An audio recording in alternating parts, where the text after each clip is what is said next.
So my third pregnancy, when I got pregnant the third time, um, a friend of mine suggested that I record the entire journey of the pregnancy, and I thought it was a really fantastic idea, given that I did not record the other two pregnancies.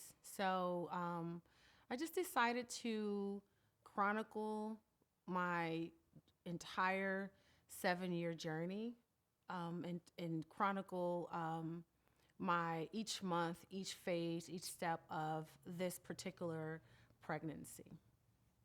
Awesome. And we can start on your first. Yeah, we're starting first. Do you want to do an introduction? Hi, my name is Tori Alamaze. You want to do anything like that? Or when we start, you just want to have the lower thirds.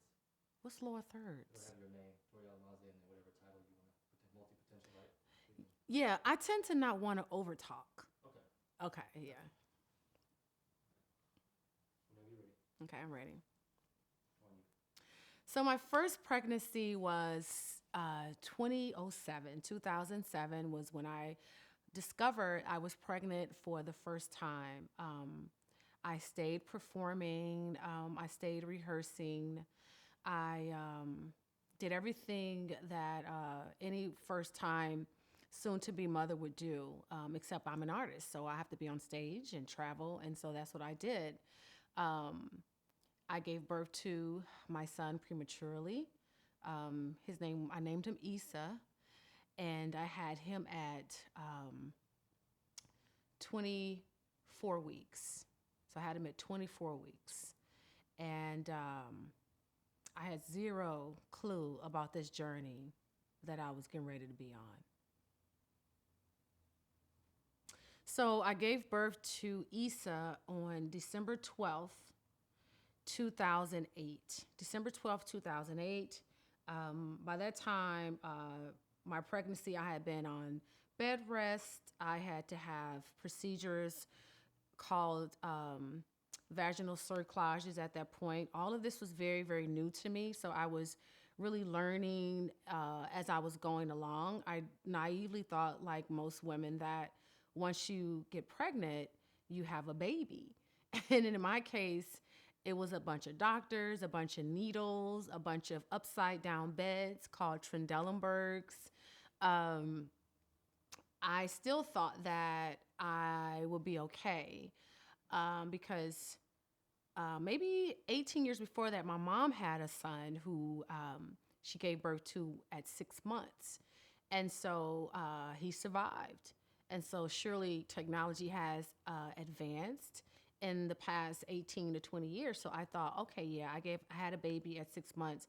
The baby will be in NICU just like my little brother, but I'll be able to take him home just like my mother was able to take my brother home. But in this case, that didn't happen. His lungs didn't have enough time to develop, and he just didn't take a breath. And 8 weeks later, I was on stage performing um, in Atlanta with a fantastic band called Jazz Specs, and just having a blast. No one knew. No one knew anything. Just kept going. So, in that time, while it was very difficult losing my first child, I kept going. I kept writing, recording, pushing, performing. I figured it was something that happened, and it was just important for me to keep moving. Um, I do remember that I had to write a letter because I was really just kind of traumatized by it. I didn't expect that. And so I had to write him a letter to kind of, I guess, feel connected and close and talk to this human being that once occupied space in my body that I really connected to, that I expected to be this person's mom, and they're not here. Um, I could read the letter if, okay. I'll share the letter. Um, so the letter says, "My darling Issa, I rejoice and pray for you. I know that you're in good company. I know that you were welcomed with open arms by the likes of Jermogia Bebe, Sister Binta, Cardinal Olu Osakwe, both my grandmothers, my Auntie Jan, and many, many others that I would never know but who loved and cared for me just the same. Deep sadness and anger at first was my company for many months before I truly began to understand life and death. My love, although I never got the chance to smell you, hear your cry, or look deeply into your eyes as any mother would like, I thank you for choosing me. For 6 months, I carried you, and you've changed me completely. And even with your passing, you've changed my life for the better. See, now I understand that life has no beginning and no end. I rejoice in your new birthday now, knowing that the presence of God is where you are. Through love, you will constantly and always be connected to me. I am no longer in fear or worried, for whosoever trusts in the Lord, happy is he. So I choose to keep on trusting in him, for he will never fail me. I know for sure that God is just and good. And while I miss you, I rejoice in your onward journey, for life is progression. So instead of thinking of you as dead and gone, I choose to see you dwelling in a state of indescribable beauty where only joy, love, and peace resides. My sweet love, thank you and be blessed, for we will meet again. But for now, keep visiting me in my dreams. So, son, whenever I think of you, I say, God is with him and all is well. Loving you forever, Mama. And yeah, that was it. So let's see. We ready? Okay. So my second pregnancy, I found we were pregnant by January 2011, and I was elated. I was ecstatic. And soon after, we found out we were carrying twins, boy-girl twins, as a matter of fact. And we were so happy because twins don't really run on either side of our family. On my side, I have one set of twins that are a couple of generations ahead. I think they were my great-grandmother's siblings that had twins. So that was several generations, and it hadn't been any since. So we were really elated. And the fact that it was a boy and a girl, to me, I looked at it as I lost a son, and now I'm being blessed with a son and a daughter. And so we were both over the moon. We knew that when we got pregnant again, that we would have to have a cerclage at 12 weeks. So I expected it. I was okay with that and went in to have the cerclage. And unfortunately, 21 weeks and 4 days, I gave birth to my son, Solomon, and my daughter, Aza. And that birthing process was very traumatic for me because it was 7 hours of labor. I lost a liter of blood. I just remember a lot of pain. I remember my husband could not really handle seeing a lot of that blood. And as much as I wanted to keep them inside of me, because I knew that was the best place for them, at some point the pain really got really overwhelming, and I had to let it go. So at the same time of knowing that I had to let them go, because it was really painful, my heart broke because I knew letting them go means that they are not going to survive at 21 weeks and 4 days. So we lost the twins. And so at that point, it was 2 sons and a girl that I had given birth to and not able to take home. So I wrote my twins a letter. And I'd like to read it. My sweet Aza and Solomon, it's been 3 weeks and 5 days since I gave birth to you both. I had no idea labor would be so traumatic. 6 hours. I'm certain the entire floor must have heard my desperate screams and moans. With all my might, I attempted breath control, mastering my thoughts, and even spoke to you both with the hope that I could possibly keep you inside of me. Although I knew intellectually that 21 weeks and 4 days was too early to have you, somehow I hung in there, thinking this would be different. You guys proved to be miracles before you even got here. Aza, your sac ruptured, but then a few days later, it was back to normal. Mommy had to have 2 cerclages 1 month apart, and you guys were perfect soldiers during surgery. Even in my most grave moments, you guys always looked great on the monitor, and your heartbeats were music to my ears. Yes, it was tough being on bed rest at home and finally in the hospital. 2 weeks in the hospital with magnesium, Trendelenburg, basically lying almost completely upside down in the bed, the IVs, constant blood being drawn, progesterone shots, etc. I endured without complaint, not because I'm strong, but because of the gift I felt God had given to us. You both became my focus, my priority, and plus my body no longer belonged to me. You guys won. May 14th, contractions, no mercy. Solomon, my son, you bore down first. Lord have mercy, I felt you right there. We agreed that you'd have to be born, but we would try to keep Aza inside. Again, my faith never wavered, not even a little bit. To help me stay calm, I kept repeating, be of good cheer, I am here, be not afraid, over and over and over again.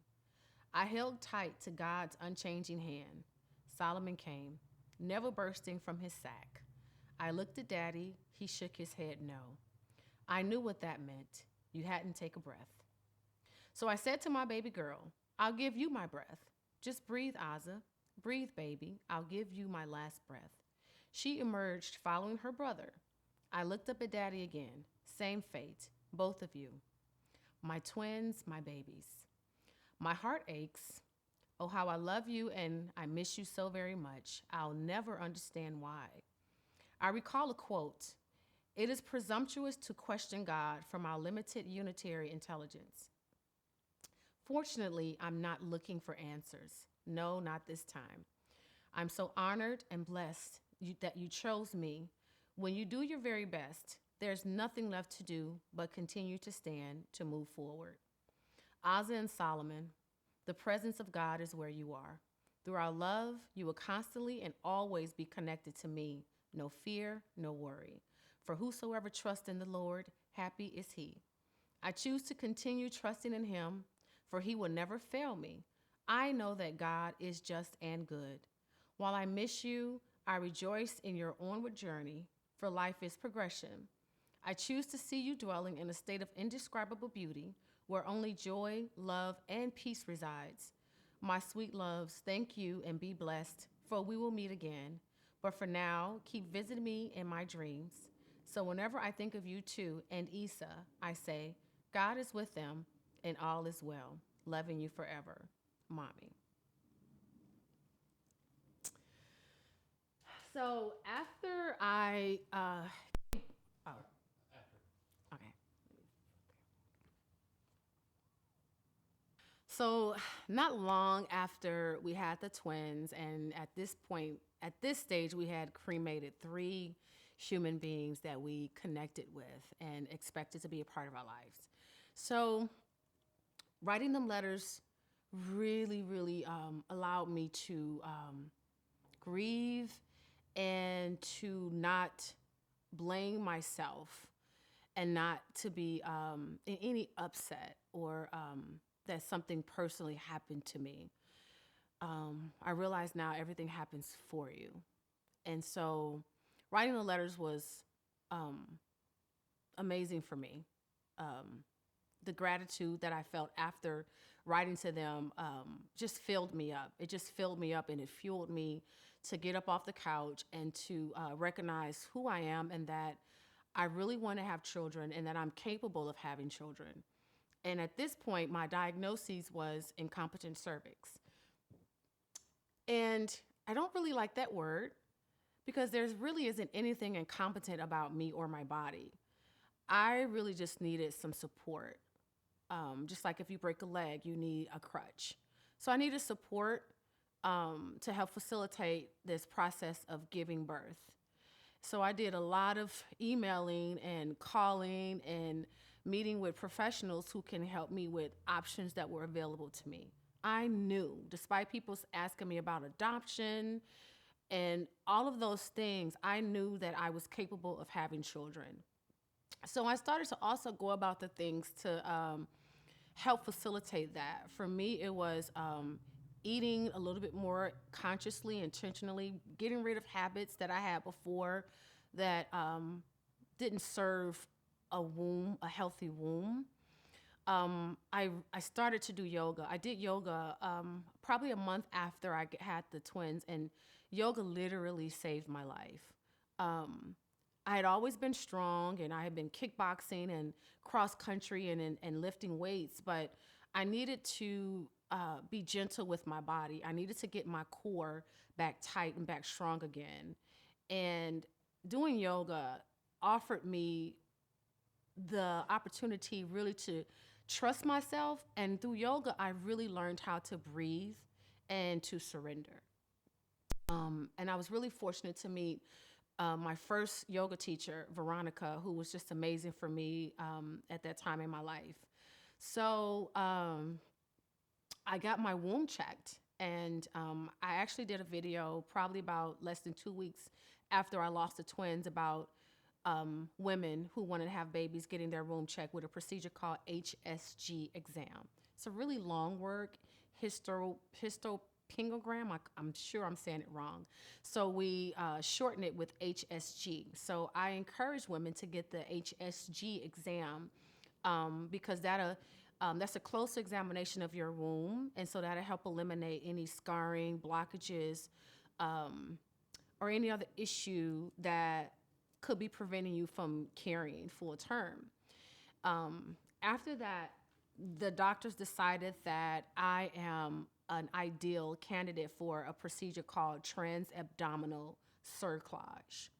And a transabdominal cerclage is when they you have to have major surgery, and they cut you open as if you're having a C-section so they can get to the cervix and put this kind of this tie around it to tighten it up so that you're able to carry full term. Now, I've had cerclages before. I had 3 vaginal cerclages before that, but in my case, obviously, they were not strong enough for my cervix to carry an entire baby. So after the HSG exam is when the doctors decided that the transabdominal cerclage, or TAC, is an ideal surgery for myself. So I had that procedure at Northside here in Atlanta with Dr. Kevin Gomez. Dr. Kevin Gomez, I wanted to say his name properly, and Dr. Jackie Walters, who was my OBGYN at the time.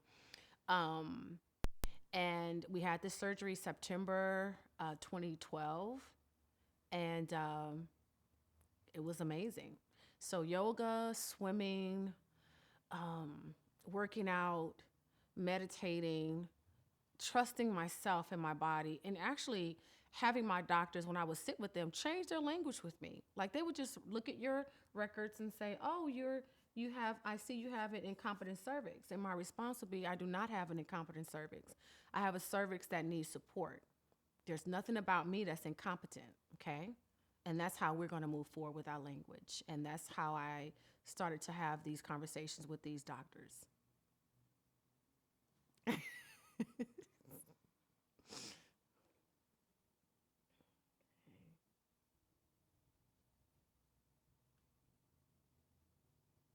Okay, you ready? All right. So let's see. So we got the cerclage in place September 2012, and February 2014, my partner asked me to marry him. And of course I said yes. It was really kind of like surprising. He surprised me with his, when he asked me at my church, which was near and dear to my heart. It was a church that I had been brought up in, and it's my foundation that I get to stand on to this day. And so, yeah, of course, I absolutely said yes. And so we found out, so we got married, March 21st. We got married March 21st, 2014, spring equinox. And he picked the date. That was important to him, March 21st. We found out May 9th that we were 5 weeks pregnant.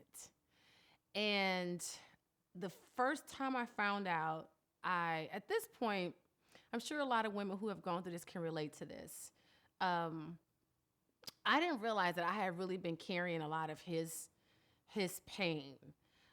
When I took the pregnancy test, he was in a shower and it said positive. And so when you go through the things that I went through, I kind of detached myself at that point. I had a detached disposition at that time.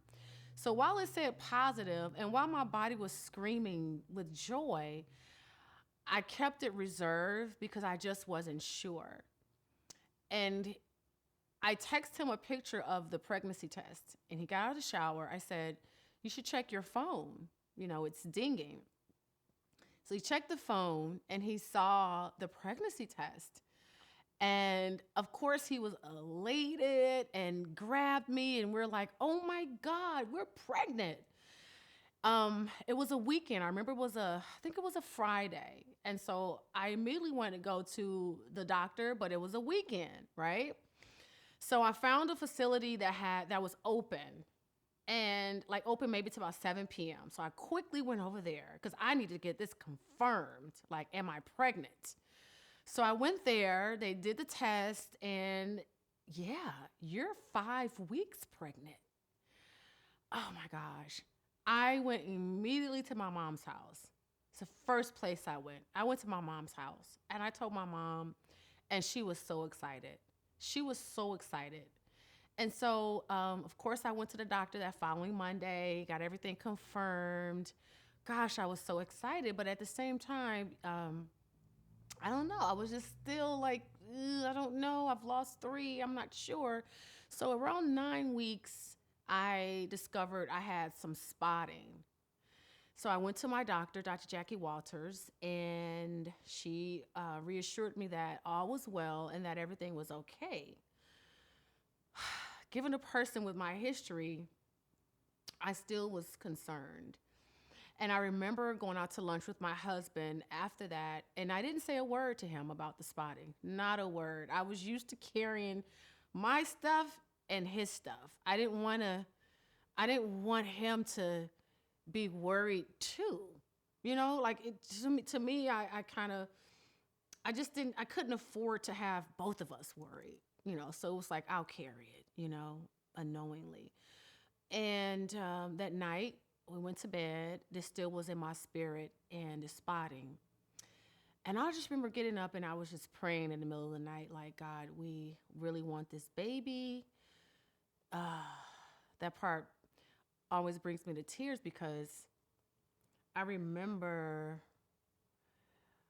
loving this baby, even though I was only 9 weeks pregnant, and how I could not handle losing or cremating another child. And I felt like it would be cruel to give me a baby and you already know that this baby has a different assignment that has nothing to do with me. And I felt like if that happened, I wouldn't be who I am. And I'm clear that I have a purpose. And I felt like if I had to cremate a 4th baby, that I would not be able to be who I'm supposed to be, that I would be a shell of myself, and that scared me. So I prayed. I got on my knees, and I normally don't do this. I normally don't get on my knees to pray. I can just pray wherever I'm at. So this particular time, it was midnight. I got on my knees, and I just really poured out my heart, and I talked to God. It was just, we love this child, and let me know. Give me a sign that this baby is going to be here, full term, perfectly, easily, effortlessly. The baby was going to be here in 9 months. And the baby's going to be whole, healthy, complete. Give me a sign that I'm to expect this. Anything different, like, let me know so I don't be attached to this baby. So the next morning, I ended my prayer with, and so be it. I remember that, very specific, and so be it. So the next morning, I probably got up about 7, and I was scrolling through my Facebook, and I saw this post, and I have to read it. It was a very specific post, and it wasn't directed to me, but it said, "A new baby is coming to you. A blessing this baby will be. You almost thought it was too late. It's never too late for God. This baby will bring restoration to you and your home. Not sure who this is for, but congratulations. Be encouraged. He sees and he knows." Okay. So that really was written by a friend of mine named April Love. April had no idea I was pregnant. I was 9 weeks. No one knew. No one knew I was pregnant. But when I saw her post at 7 a.m., I knew immediately that that was my answer to my prayer, that was God letting me know that you are good, baby girl. You have nothing to worry about. I am here. You have held on, steadfast, and you're going to be okay. Like, this is good. So I got that, and the minute I saw it, I was humbled by it, and I was just full of gratitude that I felt like God answered my prayer, and quick, like quick. So after that, I had no worries throughout the remaining part of my pregnancy. None.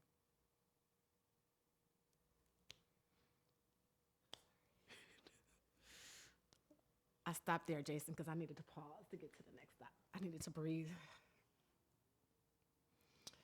I know, Bria. Hang in there. I'm hanging in there, Bria. I'm doing good.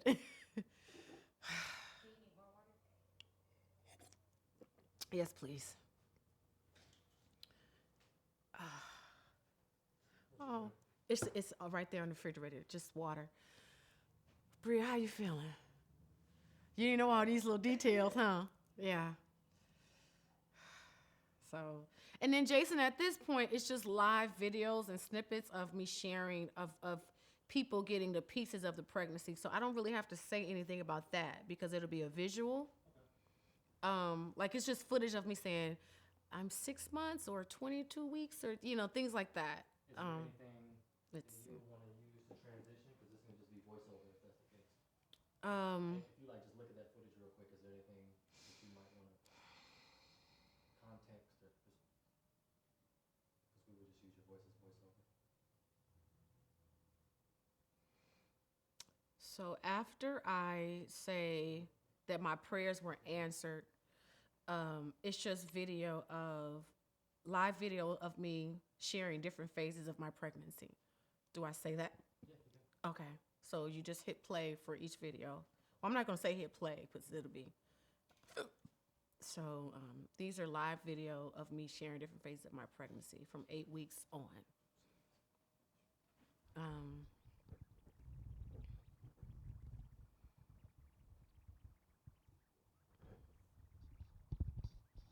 And then I have that video of when I talked about the prayer, and that's the video was on there.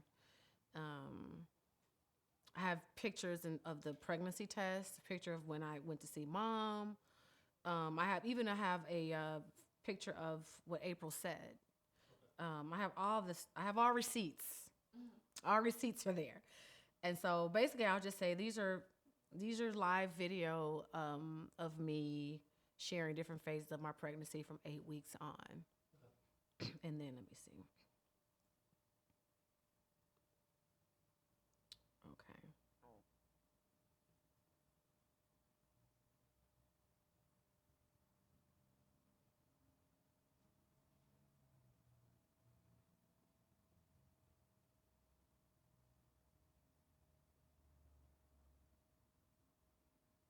Okay. I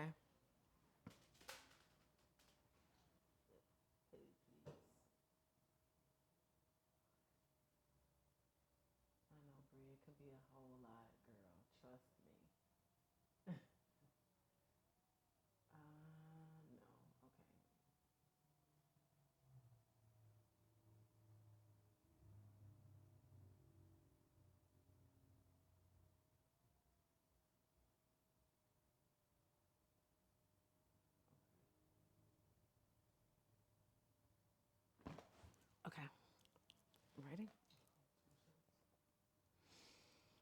take these out for this second part. I'm good under my eyes, Bree.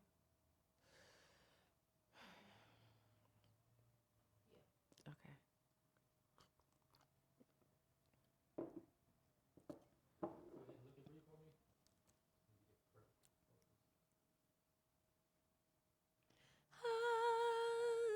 focus. My love, he doesn't love me like, oh, he loves me like nobody else, nobody else. Oh, my love, he doesn't love me, so I lie to myself, lie to myself. Okay, You ready? okay.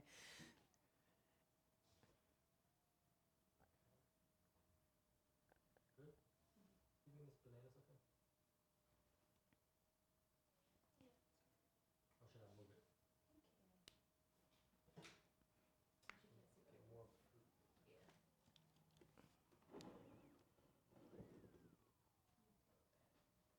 And then I want to, I guess, separately talk about, and it's brief, because this really could be while in my mind editing while she's being born or when she see her, we can talk about the law of offset and what that means, why we named her offset.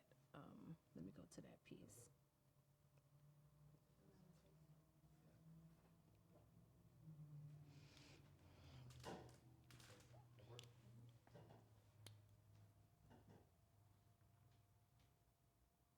The fire going out.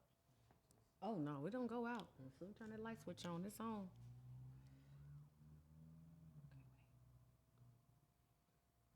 gonna cut it. So this next footage is just me from 8 weeks on in my pregnancy. Of the remaining parts of my pregnancy, I share different parts of my pregnancy. And I don't think you've ever seen a more grateful mother than me, being able to go through these different phases of carrying a child and actually getting to the phase where I passed 24 weeks, because that was the longest that I carried a child. So when I got to 25 weeks, listen, that day was just amazing. Like 25 weeks was amazing.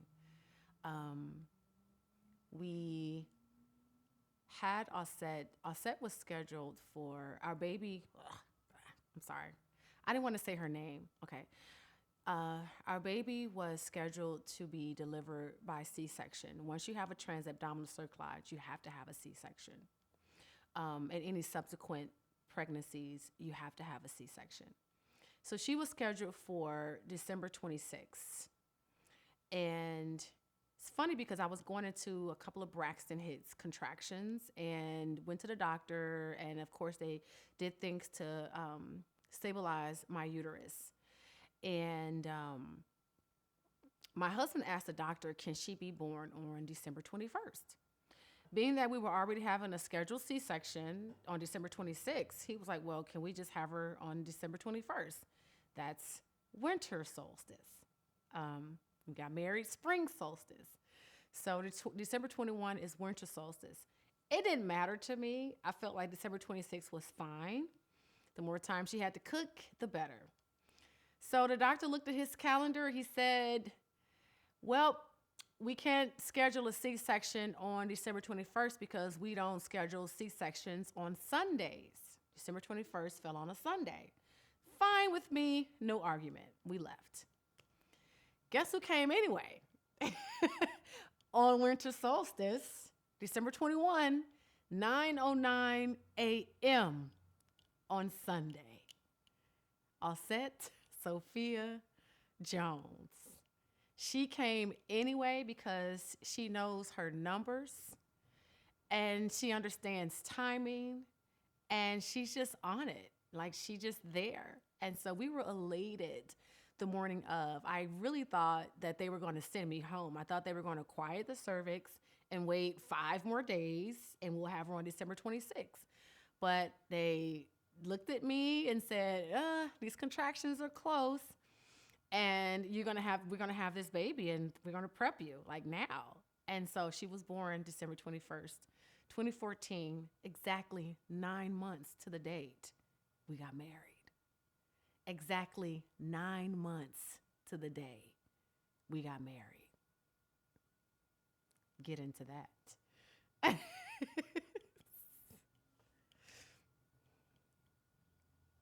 I'm going to cut right there. Okay. 9 months to the day. The average person will assume, the average knucklehead will assume I was pregnant and didn't know it. Found out I was pregnant May 9th. 5 weeks. 5 weeks from May 9th is April. Or let's say, that's April. I was not pregnant when I got married.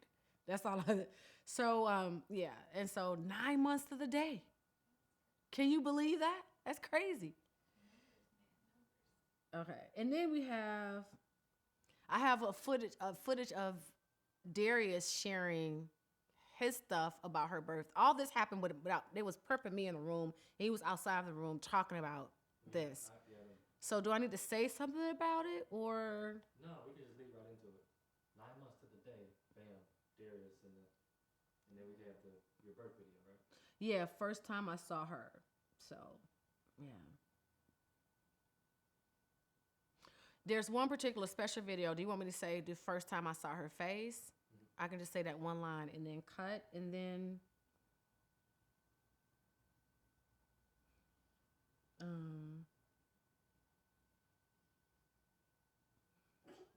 Or I'll share a little bit of background before I go into that video of the first time I saw her face. I'll go into that, and then I'll go into the law of offset, and I think that'll be it. Let's see. Okay, so we're going to. Okay, I'm ready. So by the third pregnancy, and going full term, I was a trooper. I don't think the nurses, doctors ever met a mother who was happy with gaining weight, never complained, breathed my way, trusted my way through discomfort. Because I do realize that a lot of mothers unknowingly, unconsciously complain during their pregnancy. And given pregnancy can come with lots of challenges, believe me. But in my case, after cremating 3 of them, I was beyond humbled by the fact that I was given this blessing. And to complain about it, it just seemed foolish and the ungrateful thing to do.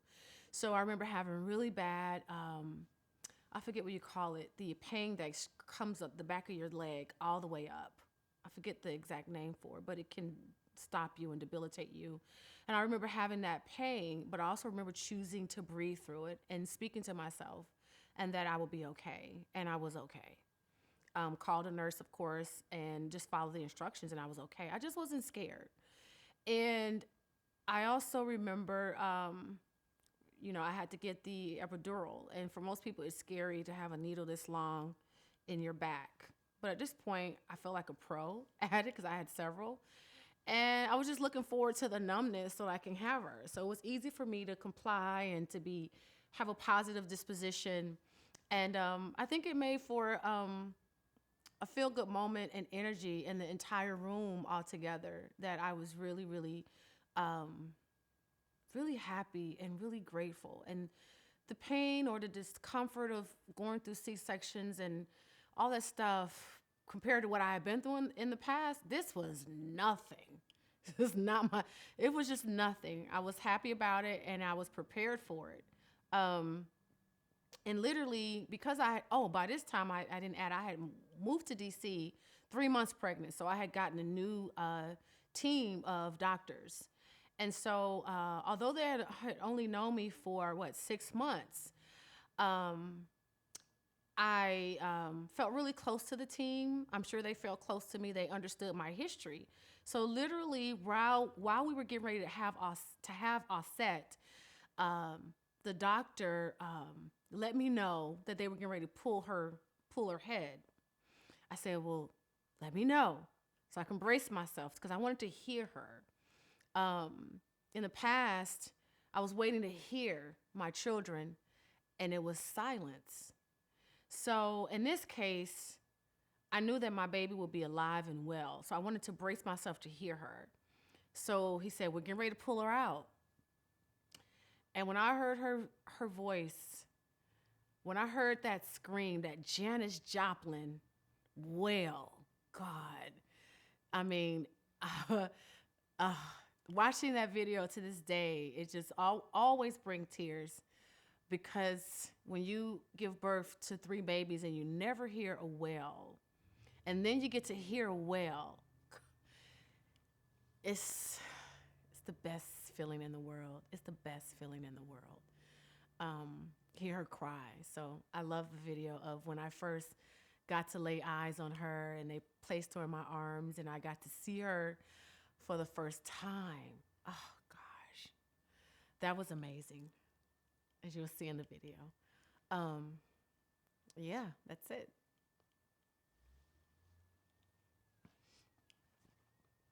Okay. So we'll go into the law of offset.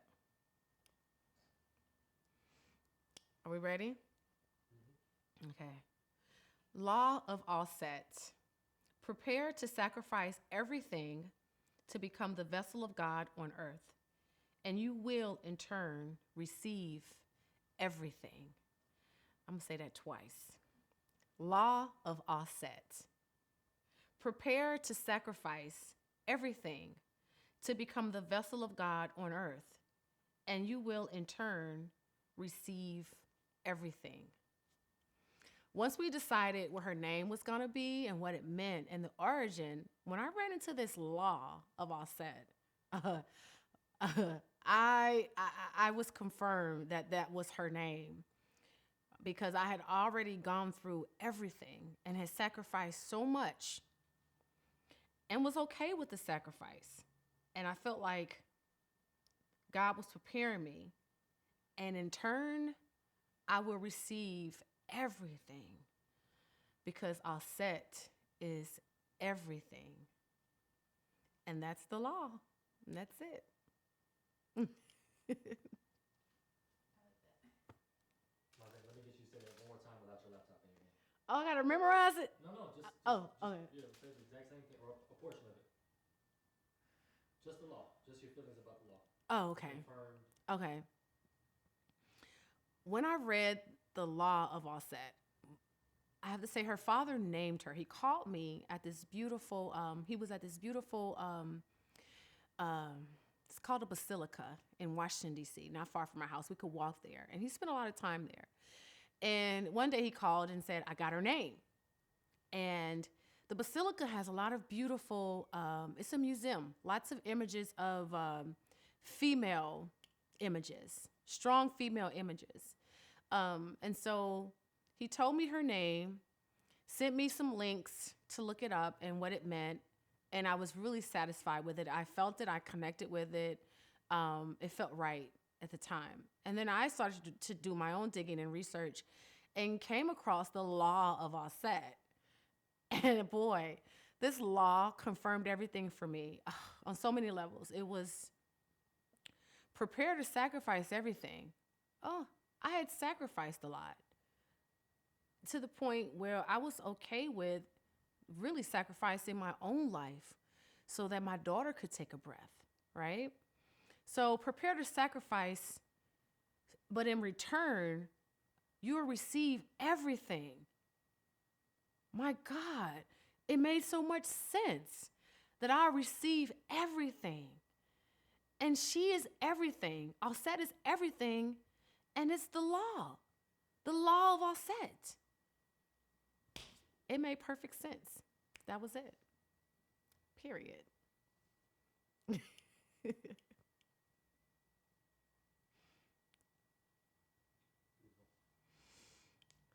good? Yeah. Is that everything? That's everything. I didn't mention Darius. Is it okay not to mention him? Like, just when they was prepping me, he started to talk about, do I say that? Do you want to? Sure, I'll say it just so people won't be, okay. Okay.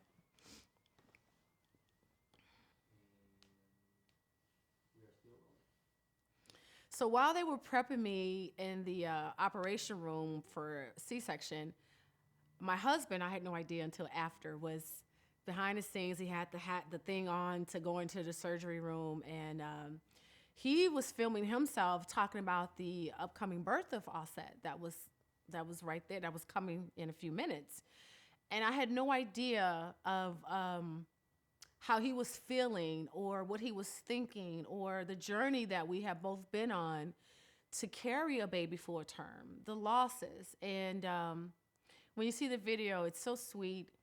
It melts my heart every time I hear it. The kind of work that I personally had to do with my mind, body, and spirit, I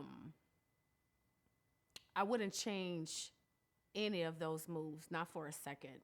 Yoga saved my life. Having a mindset that I physically was capable of carrying a child carried me and had me knock on doors and sit down with professionals and make phone calls and tell them how they are to speak to me regarding my body was empowering for me, with all due respect to them. So hearing my husband speak about our journey, it just brought tears to my eyes that, he was just as present on this journey with me, and he really was so proud of me. Before the video, I didn't think of it as something to be proud of. I just looked at it as something I had to do. There's no way I could have gone this life without carrying and having my child, because I had always seen that vision for myself, of being a mother and being a mother. There are many, many ways to be a mother, but I knew that I would carry and birth my own child. And I held on to that. That was something that was steadfast for me. Yeah, enjoy the videos.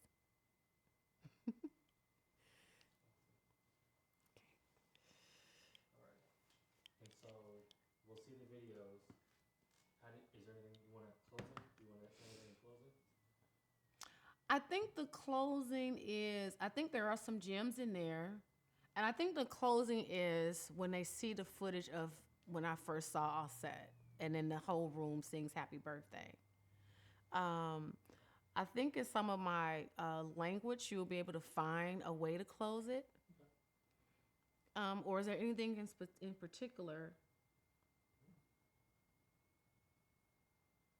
Do you think anything? You think it's something missing? I do like the idea of the law of Offset in the beginning.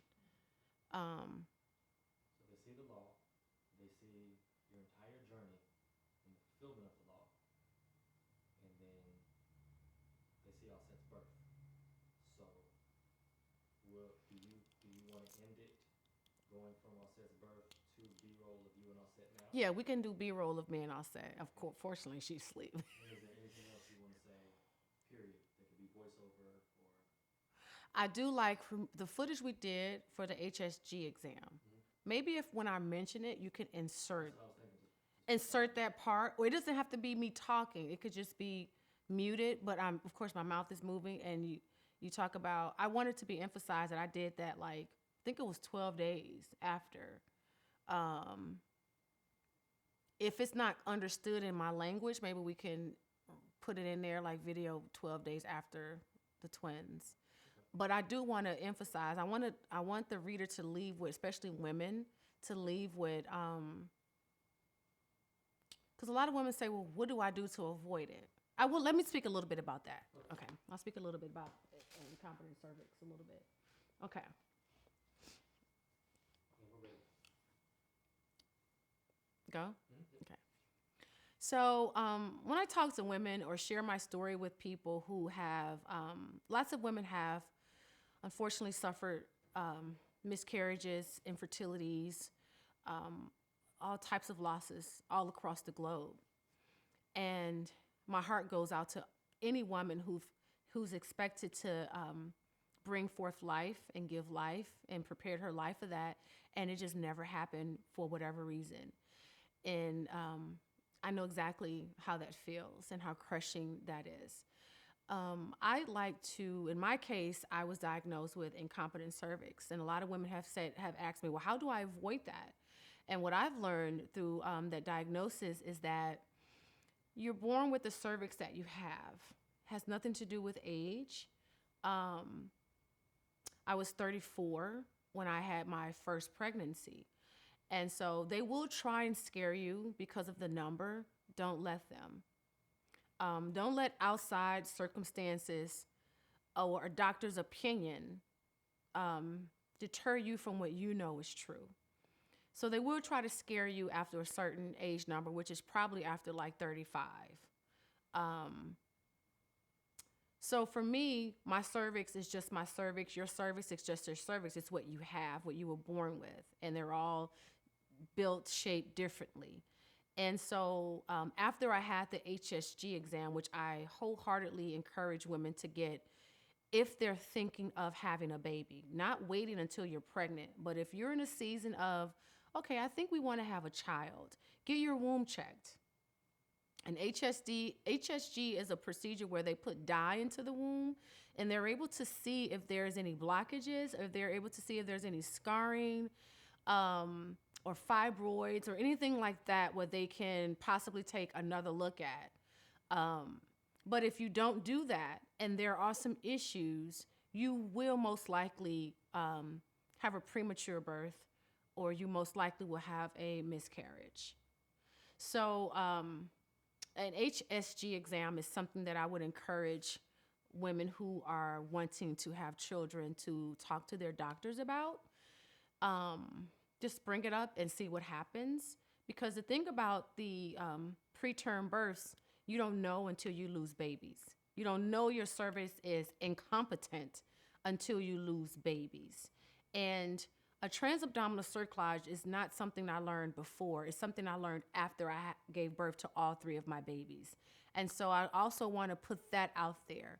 So major to start having conversations and bring this up with your doctors, transabdominal cerclage or TAC. Because once you lose one baby due to a incompetent cervix diagnosis, you will most likely have to have some type of cerclage in your next pregnancy, and or you will be on strict bed rest. However, if you inquire with your doctor about the TAC, you may not have to be on bed rest. I was not on bed rest during my entire pregnancy. I took it easy because I just wanted to take it easy, but I didn't have to be on bed rest the whole pregnancy. I had a normal pregnancy like any other woman. So I encourage women to ask their doctors questions about the HSG exam and transabdominal cerclage, especially if they've had a loss or preterm birth due to a diagnosis of incompetent cervix.